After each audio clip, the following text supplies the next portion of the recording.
All right, guys. So I'm back. So we're gonna focus just on the financial aspect of daycare right now. Expenses incurred that you might not actually have taken into consideration as a woman going back to the workforce, and a lot of people actually do not crunch the numbers. But if you're fortunate enough to be diligent enough to crunch the numbers, here are some of the things that I would like for you to think about in going back to work and whether or not daycare is the right option. Now, I just want to say personally that if I'm not if I'm not topping or making the equivalent of my husband's paycheck, it does not make sense for me personally to go back to the workforce. Even and I would even argue, especially with inflation and all that's going on right now in the economy, that that is not even that tempting. There are other things that has to be taken into consideration when you're planning on going back to work, besides how much money you're going to make and how much compensation it's going to put into place for how much compensation you will be getting for having to leave your child with someone else, which is basically what it comes down to.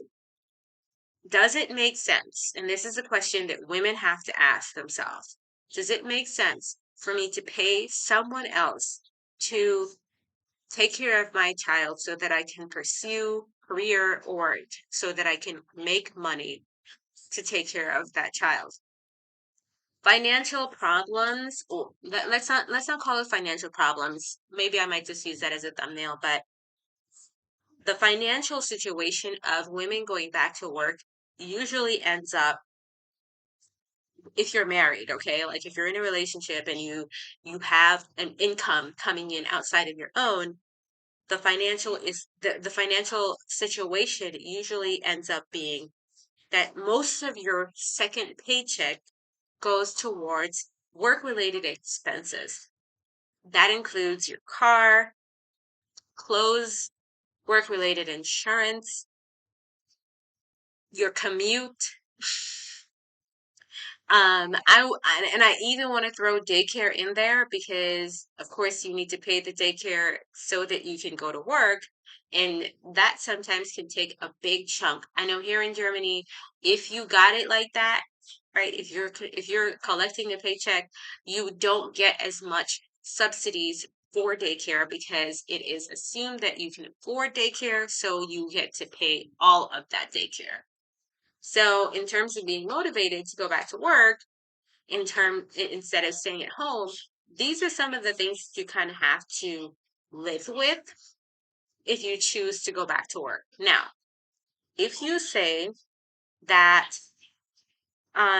you are going to stay home, and so one of the things that I was talking about in my other video was living with less. Like, this is not what people want to hear. This is a very major trigger if you're used to that lifestyle of being able to travel and do all of these awesome, great things with your money and having money extra to eat out all the time. When you have it, when you have a single income, there is going to be a lot of cutting down on that.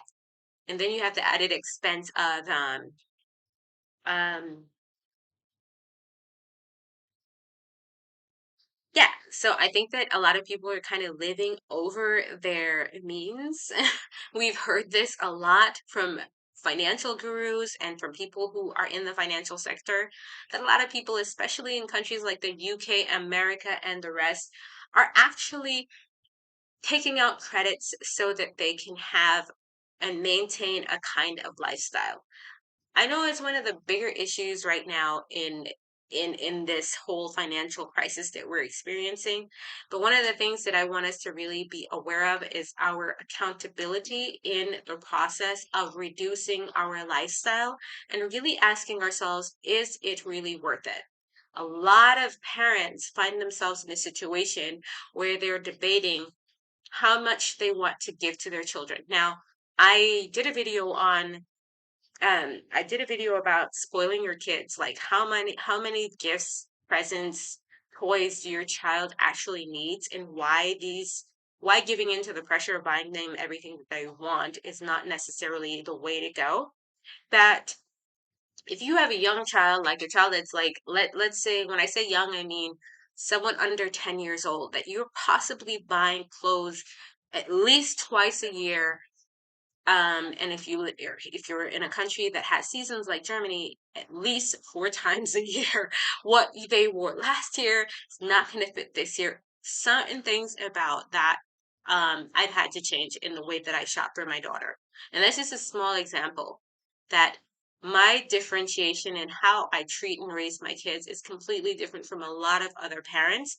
And a lot of people kind of look down on me because I don't tend to give into the pressure of wanting to have them dress a certain way with brands and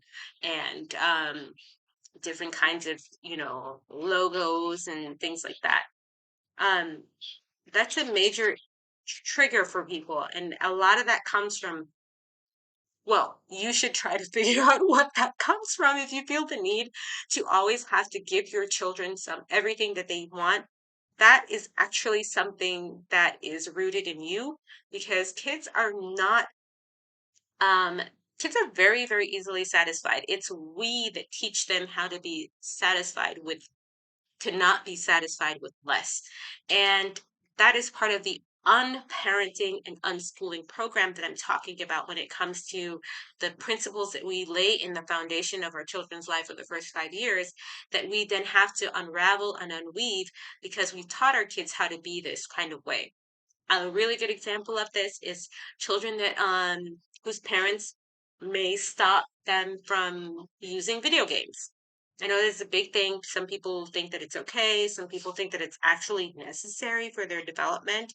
I am completely against it.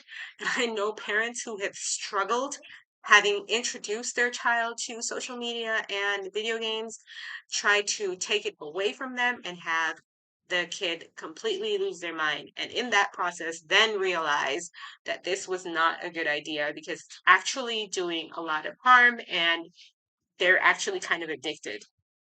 Anyways, so these are some of the things that we have to realize as parents is actually um, a huge part of being able to live a lifestyle that is, I don't want to use the word minimal, but focus on the things that matter most or matter more.